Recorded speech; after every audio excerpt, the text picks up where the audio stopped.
Miloševića, a glavni štab četničkih jedinica se veoma pametno distancirao od svega toga, čekajući dalji razvoj situacije da bi mogao da sarađuje sa saveznicima ako do bilo kakvog iskrcavanja dođe. U toku 1942. godine četnici su držali veliku površinu Srbije, Crne Gore i Hercegovine. Teritorija u Bosni bila je veoma drugačija. Tu se stvarala slobodna teritorija partizanskih jedinica. Pošto su Nemci pobeđivali na svim frontovima, situacija je i tu veoma bila loša po narodno-slobodlački pokret. Međutim, 1943. godine, posle bitke kod Stalingrada, koja se završila 2. februara 1943. godine, prekretnice Drugog svetskog rata, odjedanput se i situacija sa svim promenila.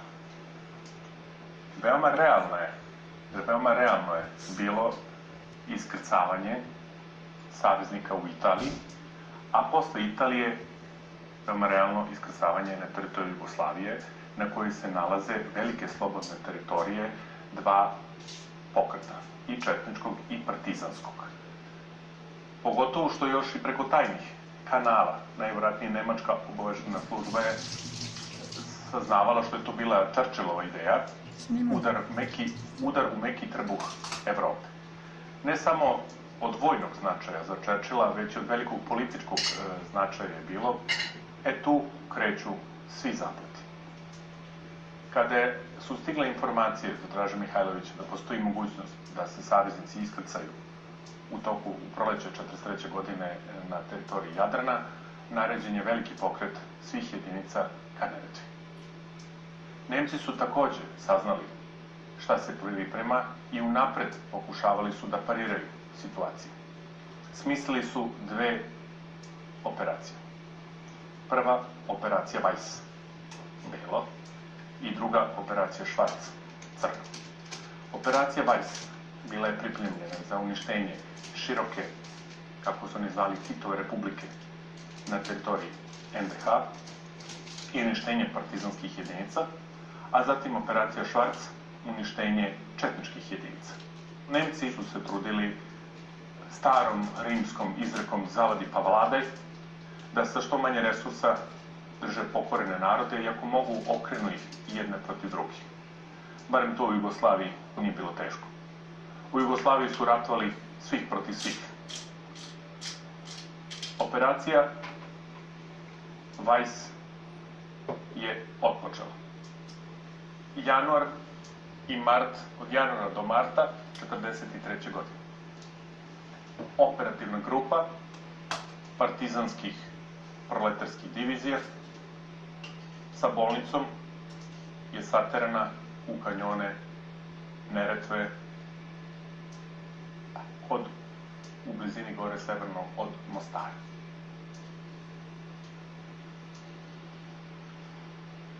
U našoj historiografiji to je poznato kao bitka na Neretvi ili bitka za Ranjevke. Prva proletarska, druga proletarska, treća udarna i sedma banijska nosili su sa sobom nekoliko hiljada ranjenika. U prodorima dolinom Neretve prvo je uništena italijanska divizija Murđe od strane partizanskih jedinica. Došlo se do same Neretve, do mosta na Jablanici. S druge strane javljeno je da su pristigli četnici Draže Mihajlovića, da ne bi prešli preko mosta na Jablanici na suprotnu stranu. Tito je naredio da se sruši most na Neretvi i u tom trenutku javljaju da je bolnica kod Gornjeg Vakufa napadnuta od strane nemačkih snaga. Partizanske jedinice se okreću. Na uskom frontu 12 partizanskih brigada izvršilo je udar na nemačke jedinice, što je do tada najveća koncentracija i najveća bitka na partizanskom, to jest jugoslovenskom ratištu do tada. Uz žestoku borbu i samožrtvovanje, Nemci su odbačeni na sever. Misliši da pokušavaju partizani da se probiju iz Obruča na sever, nova pojačanja Nemačka su blokirala severni deo, partizani su se okrenuli na jugu, napravili pontonski most preko Slušanog na Neretvi, došlo je do sudara između partizanskih i četničkih snaga. Interesantno je da su Nemci sve to posmatrali, iako su najvjerojatnije mogli i da deluju. Njima je odgovaralo da se dva pokreta međusobno istrebe ili barem nanesu štetu jednom drugom. U prodoru četničke jedinice su poražene i Draža Mihajlović će se povući ka Srbiji. Izvučeni iz Obruča ka Neretvi, partizani su otišli ka tromeđi Sutjeske, između tromeđe Sandžaka, Crne Gore i Srbije. Predstojala je sledeća velika bitka, bitka na Sutjesci. Maja meseca 1943. godine otpočela je bitka na Sutjesci.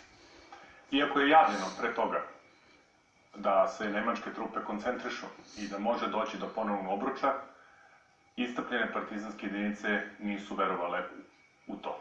Drugo, čekala se britanska vojna misija koja je trebala da sleti. Ona je kasnila, obruč se zatvorio. I tek kad se obruč zatvorio, došla je britanska misija. Bitka na Sutjesci traje mesec dana, maj i juni 1943. godine. U veoma teškoj situaciji, oko 16.000 istrpljenih partizanskih boraca sa centralnom bolnicom koja se povećala sada na 4.500 ranjenika, nalazila se negde u kanjonima Pive, Tare, Sutjeske, na visoravnima, otprilike tu negde na tom centralnom delu. Posle dugih borbi zaključeno je da je situacija kritična. Kad su Peku Dapčevića, komandanta, pitali posle Drugog svjetskog rata kad vam je bilo najteže, on je rekao na Sutjesci. Gde vam je bilo najteže? Svuda. Svuda, stalno, bez prekida. Izloženi uništenju, Nemci su dovukli sa istočnog fronta svoju specijalnu brdsku diviziju da može da se bori sa partizanskim jedinicama po planinskom terenu. U daljim borbama partizanske kolone bile su izložene non-stopnom bombardovanju i uništavanjima bez presedana. Ono što tada partizani nisu znali, a mi sada znamo, jeste da su Nemci koristili čuda tehnike, specijalne gonimetre koji su pratili radio stanicu generalštaba i prema tome kad god bi se javila stanica, oni su znali tačan položaj kuda se nalazi i tačno su navodili bombardovanja baš u tim pravcima. Tako da imamo i slučaj kod mesta Milin Klade, imamo da je Josip Broz Tito jedini vrhovni komandant vojske da je ranjen. Doduše, to je bila lakša neka rana, ali je za kasniju legendu bila veoma pogodna. Odlučeno je, pošto nije moglo da se probije tako lako, odlučeno je da se prva i druga proletarska probijaju ka severu, a treća i sedma sa centralnom bolnicom da pokušaju da se probiju ka jugu. U teškim borbama, u teškim borbama treća divizija Sava Kovačević pokušao je da se probije ka jugu, nije uspeo i situacija je jako komplikovana bila. Za to vreme prva i druga proletarska divizija su uspeli da iskoriste nepažnju nemačkih jedinica i najzahvalnije za sve to je što se pokvarila jedna radiostanica i nisu mogli da najave trenutak proboja kad će krenuti u proboj, tako da je tom greškom najvjerojatnije spašen ceo pokret.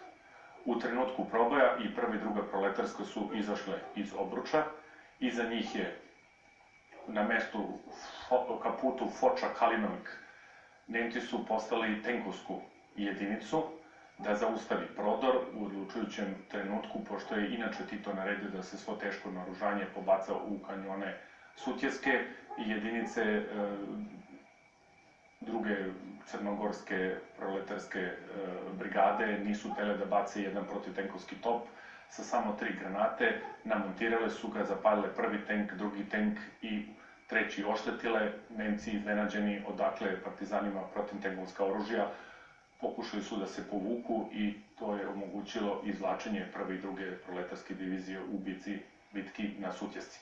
Za to vreme treća i sedma pokušali su isto da se vrate severnim putem kuda su prethodno prošle prve dve, ostavili su najteže ranjenike sakrivene po šumama, Svi koji su mogli da se koriste oružjem ili bili sposobni da nose pušku, krenuli su u juriš.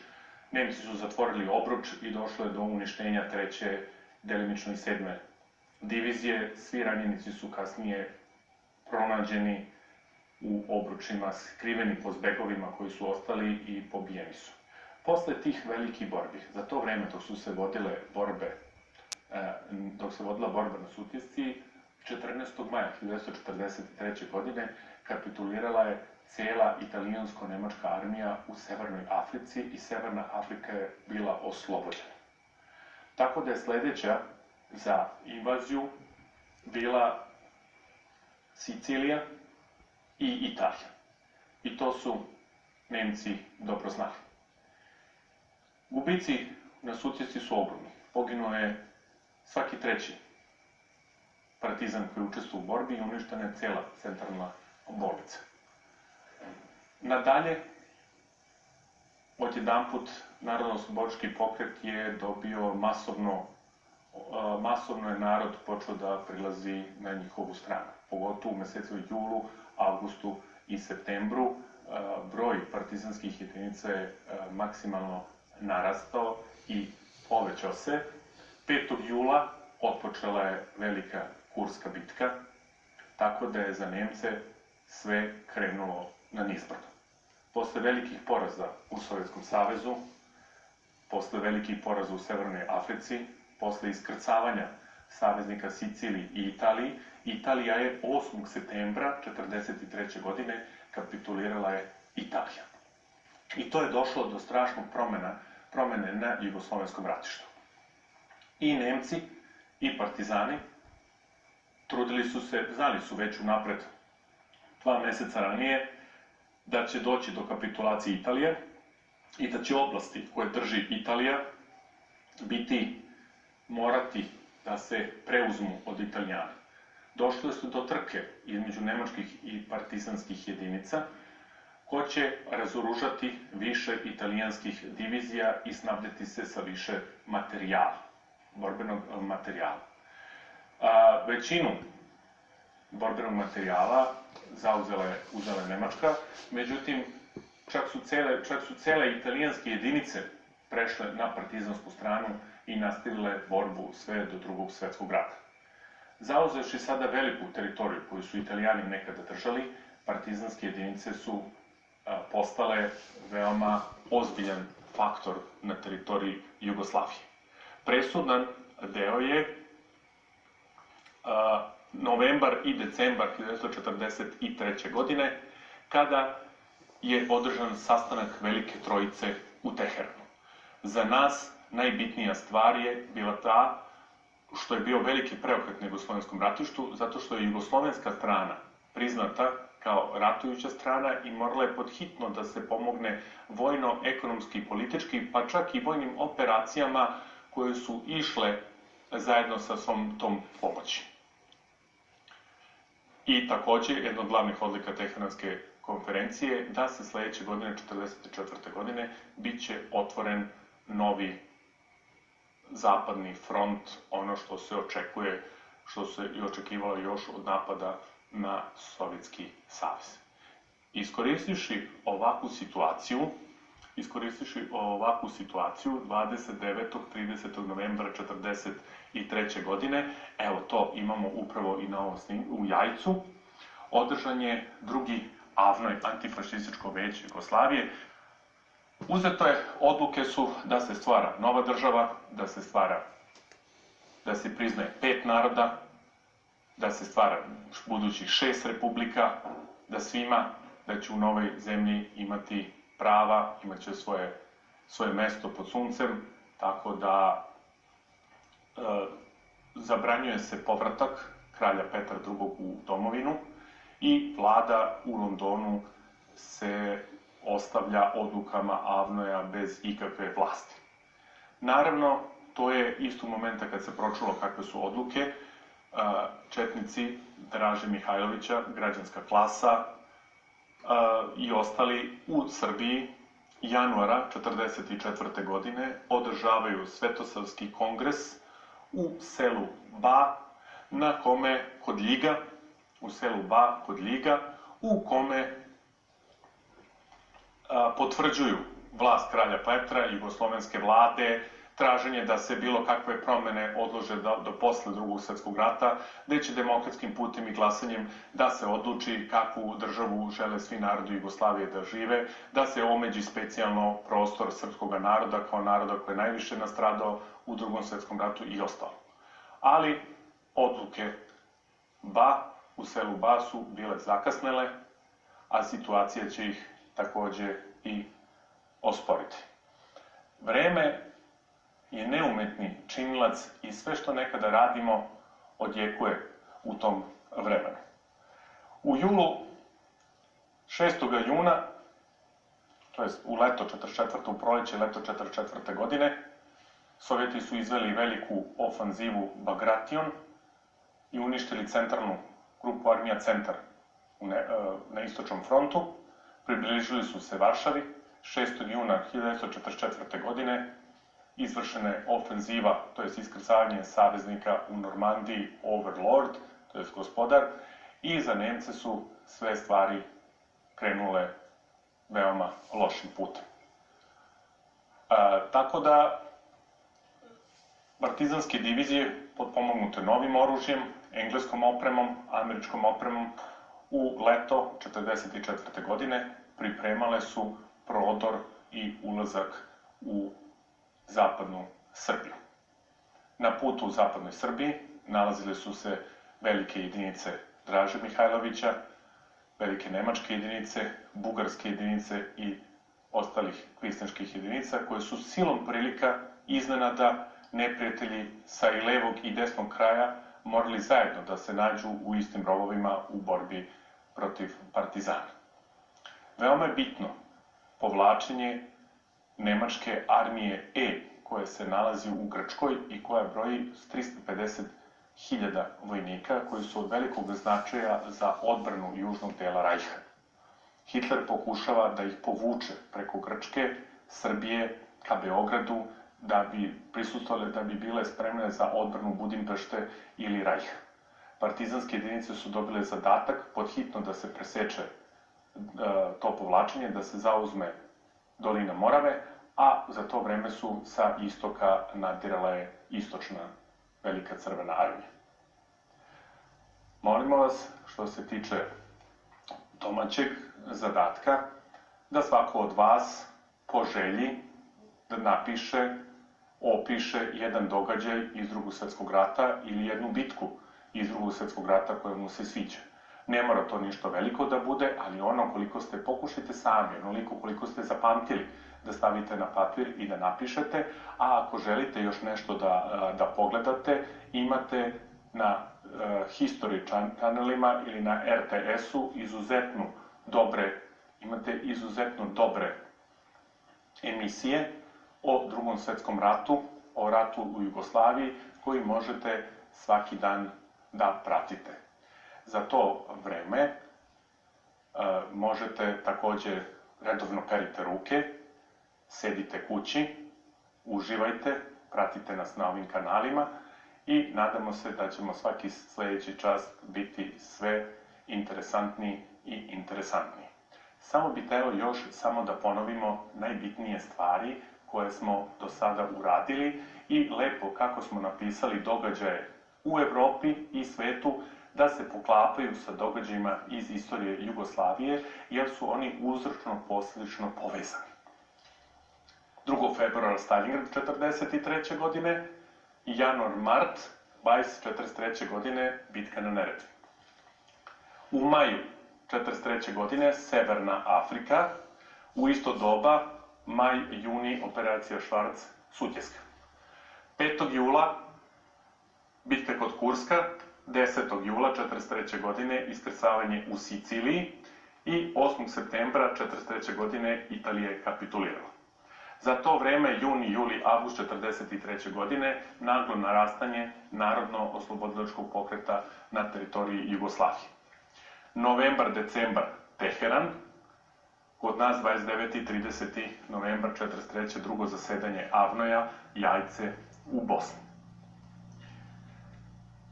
Sledeće godine Imamo posle toga januar 44. godine, Svetosavski kongres selo Ba kod Ljiga. Januar, maj, borbe velike na Monte Cassino po sredini Italije. Juni, avgust, operacija Bagration, uništenje centralne nemačke armije na istočnom frontu. 6. juni, Normandija 44. godine, iskrcanje saveznih u Normandije. Juli mesec 44. prodor partizanskih jedinica u Srbiju. Sledeći čas nastavit ćemo kraj rata u Jugoslaviji, kraj 44. sve do kraja 45. godine. Za to vreme zdravi bili.